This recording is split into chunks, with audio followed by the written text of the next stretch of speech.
নমস্কার, আবৃত্তি করছি প্রশ্ন। লিখেছেন কবি রবীন্দ্রনাথ ঠাকুর। মাগো, আমায় ছুটি দিতে বল, সকাল থেকে পড়েছি যে মেলা। এখন আমি তোমার ঘরে বসে করব শুধু পড়া পড়া খেলা। তুমি বলছো দুপুর এখন সবে, না হয় যেন সত্যি হলো তাই। একদিনও কি দুপুরবেলা হলে বিকাল হলো মনে করতে নাই?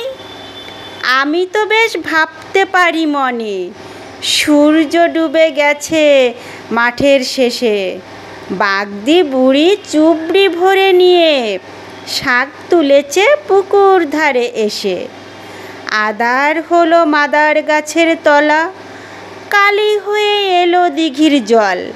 হাটের থেকে সবাই এলো ফিরে, হাটের থেকে এলো চাষির দল। মনে করো না উঠল সাজের তারা, মনে করো না সন্ধে হলো যেন। রাতের বেলা দুপুর যদি হয়, দুপুরবেলা রাত হবে না কেন? ধন্যবাদ সবাইকে।